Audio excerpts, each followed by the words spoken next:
home many nights from school where she taught, announcing that she'd just gotten a big paycheck. She wasn't talking money. Teachers don't make the big bucks. She was referring to a gift from one of her students, a hug, a drawing, a poem.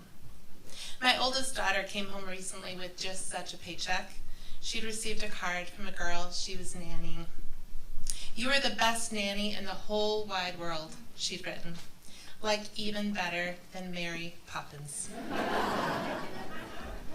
I've received those paychecks too, but the best, all given to me by one man, included canned pickles, a giant jar of strawberry jam, and a beautiful corsage.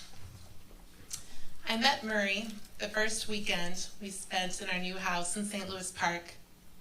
The day before, we found several neighbors knocking at our door, all welcoming us to the neighborhood. Clara, a retired nurse, had brought flowers and a word of caution. "Your next door neighbor is a Holocaust survivor. Don't ever ask him about the war. He never speaks of it." But the next day I returned home to find my husband chatting away with a slight and balding man in our driveway. Murray greeted me with a broad smile. "I hear you're a writer," he said in his Polish accent. "Maybe you can help me write my Holocaust memoir."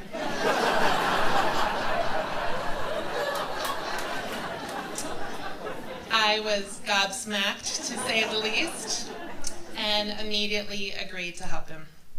In fact, it turned out that until that day, Clara was exactly right.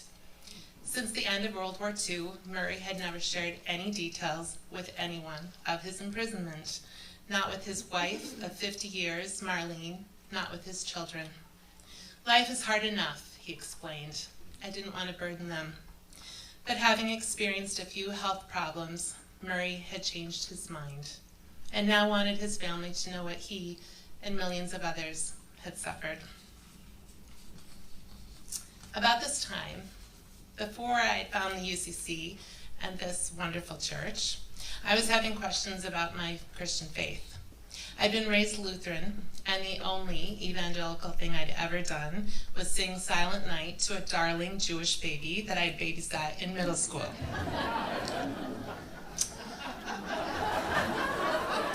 Yeah, I'm a little embarrassed about that. But my faith had changed, and I now believe that some other faiths were also pathways to God.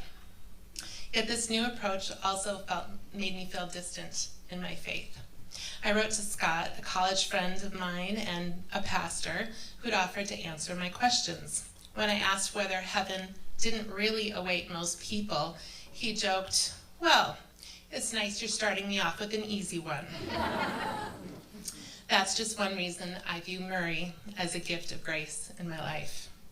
Initially, Murray found telling his story to a writer and a near stranger infinitely easier than telling someone he loved. I understood. My husband had been diagnosed with cancer 2 years before, and I always found it simpler to tell strangers in a clinic lobby about his treatment than people I really loved who could see my anguish. And so Murray told me of his capture by Nazis at age 14, of the dangerous slave labor jobs and inhumane living conditions he endured at 5 labor and concentration camps. He told me of the prisoners he saw killed in cold blood, and he told me of those who killed themselves, running straight into electric fences rather than endure one more day. He told me of piles of prisoners' suitcases he was put in charge of, and of piles of human bodies that he and others were forced to move to a crematorium. Why did Murray survive? Like other survivors, likely through a combination of determination, youth, a bit of luck, hope, and his God-given talent for singing. I remember one sunny morning sitting on the grass singing for self-preservation, he said. I kept hoping for a better day, which seemed nearly impossible. But if I didn't have hope, I knew I would never survive. Murray was such a talented singer that he'd sometimes get extra food if he sang for the guards, many of whom were cruel and sadistic. And at one point, on a death march, when Murray was pulled aside by a death commando and about to be shot, he also sang. The SS executioner was a rough guy, Murray said. I noticed that there was no one else to be executed at that point but me. Maybe he was too lazy to go into the forest to shoot just one prisoner, I thought. Or maybe he had a son my age. I don't know what was going through his mind, but I had nothing to lose. I opened my mouth and began to sing. I sang for maybe 2 minutes. I don't know what song I sang. Something in Yiddish, a folk song, but it was the solo of my life. For whatever reason, the executioner, this man who shot prisoner after prisoner without a thought, listened to my song and then ordered the death commando to send me back into the line of prisoners. My life had been saved. As he and I wrote his story over 2 years, we became close friends. It wasn't unusual to find Murray at our door with a plate of hot latkes or vegetables from his garden. One morning, I pulled up the window blind to find a snowman he had built as a surprise beneath my daughter's window. After publishing his memoir, Murray was invited to speak at a synagogue. Amazingly, after 5 decades of never speaking of his experiences, he accepted. Having shared his story with me and then his family, he felt strongly about the need to spread it more widely, especially as he learned about those who claimed that the Holocaust was a hoax and saw the continuation of anti-Semitism. Soon he was speaking regularly at synagogues and churches, colleges and high schools. One university even sent a limo to fetch him, twice. Murray loved that. It's been nearly 8 years since Murray passed away, but I think of him often. For my final visit with him, my daughter Mia and I brought cupcakes to celebrate his 86th birthday.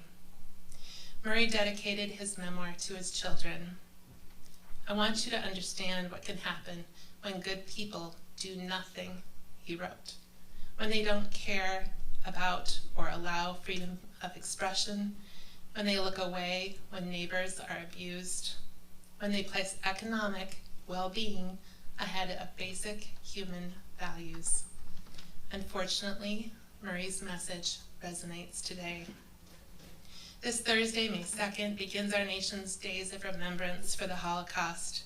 It's also the anniversary of the Warsaw Ghetto Uprising in Poland. That day I will light a candle for Murray, for his courage, his kindness, and his grace.